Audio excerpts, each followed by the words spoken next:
what is a determinant, or specifically a determinant of a 2 by 2 matrix? And so here is the symbolism for a determinant, but this array of numbers is really a chart, just like you did with a matrix.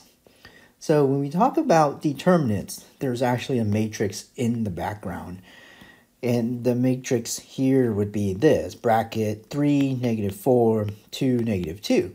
So there's the matrix, and if you called it A, then we'll talk about the determinant of matrix A.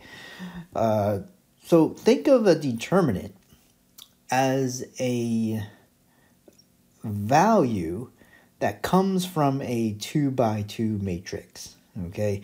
Or you could think of the determinant as, how should I say it? Determine the value from a 2 by 2 matrix, okay, given a sequence of operations. So I am going to show you a formula to compute such a value. So think of the determinant of a 2 by 2 matrix as a value or a real number expression. Okay, let's kind of get to the formula here.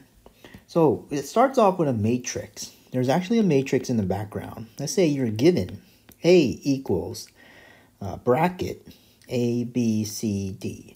Remember, use bracket notation for matrices and use vertical bar notation for determinants. Given A to be that matrix, then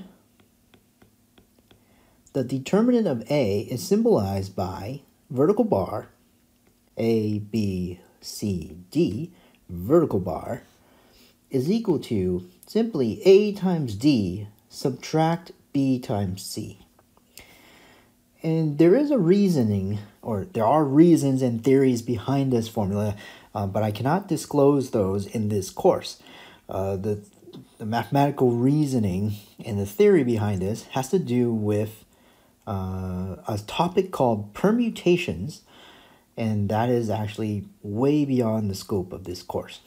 Where would you study permutations and the evaluation of matrices, or the evaluation of square matrices, in a subject called linear algebra?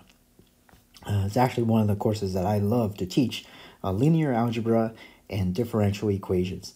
But for now, for the sake of getting a computation done, you're given the formula and you're going to be asked to trust this formula. We'll use determinants to actually solve systems of linear equations very, very soon. Okay, so you'll see it in action as well. Another reason to actually study determinants is to study physics. Physics have applications that require two-dimensional vectors or three-dimensional vectors that relate to topics like torque. So if you worked on cars, you may have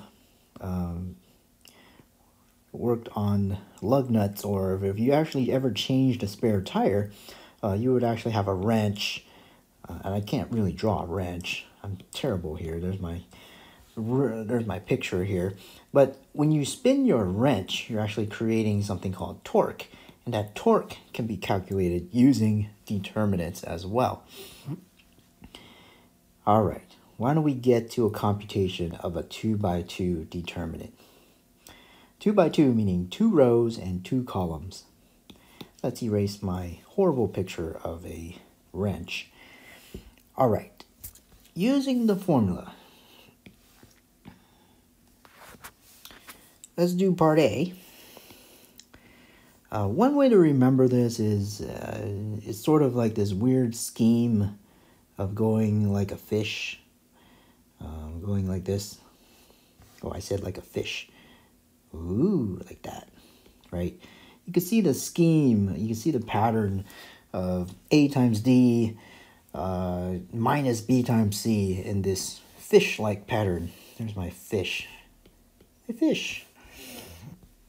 All right, let's do A times D. So you could use parentheses. It's probably be best to use parentheses here. Subtract the other product, which is 2 times negative 4.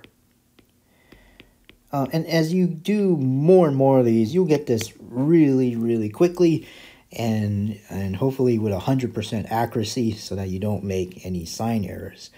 Negative 6 plus 8 is simply 2.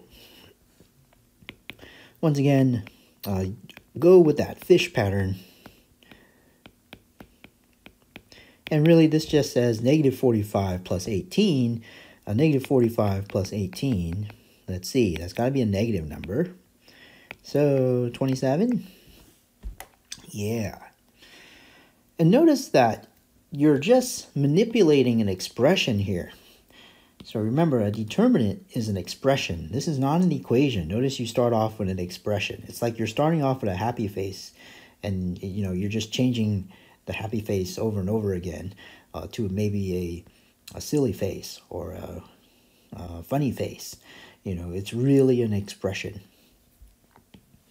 All right, what's next? A times d, negative 9 times negative 7, subtract 8 times negative 2, and that's now what? 63 plus 16. As that is 79. And I will circle final answers in a sec. I'm going to just illustrate one more here with the fish-like pattern. Not a problem, right? That's 40 plus 63. And of course, you guys could do 40 plus 63. And 40 plus 63 is 103. So think of the determinant as a way to determine value of a square matrix. In our case, specifically for a 2 by 2 matrix. I'm going to go ahead and circle final expressions. There's your final expression, there's your final expression, there's your final expression.